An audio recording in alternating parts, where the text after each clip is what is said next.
It's showtime! Mas lalong lumakas. Bakit trending ang suspensyon ng noon time program?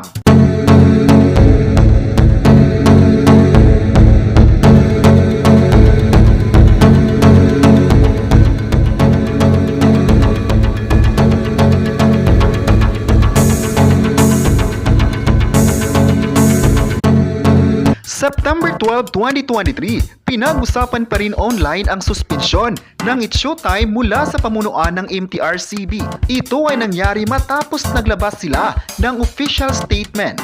Ngunit sa kabila ng intriga, tuloy na tuloy pa rin ang pamamayagpag ng It's Showtime sa digital at maging sa free-to-air television.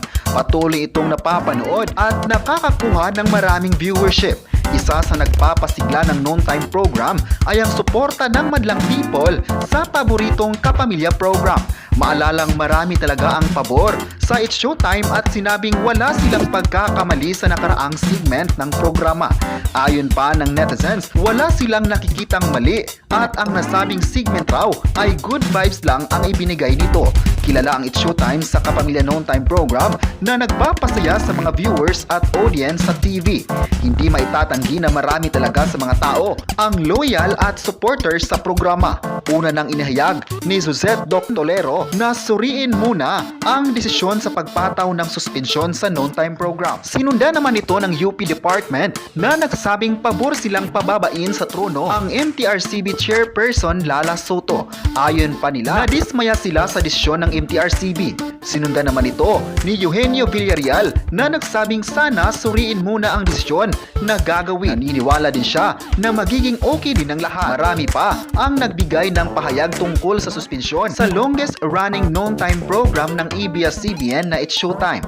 Ngunit sa pahayag na ito, sinabi ng MTRCB na no comment sila rito. Wala din daw silang kasalanan sa pagpataw ng 12-day suspension sa programa. Ayon pa ng chairperson, ginawa lang nila ang trabaho. Ayon pa niya sa nakaraang interview sa isang online show, hindi daw niya ito palalampasin. Nakailang warnings na umano sila sa programa, ngunit patuloy pa rin itong ginagawa.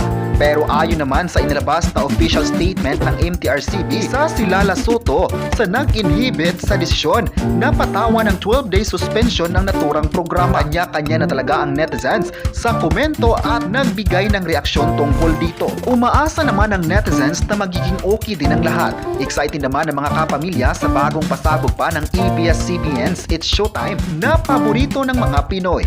Kayo, ano ang masabi nyo na mas lalong tinangkilik ang It's Showtime? I-comment na kung sang-ayon ba kayo sa noon time program at huwag kalimutang i-subscribe ang ating YouTube channel.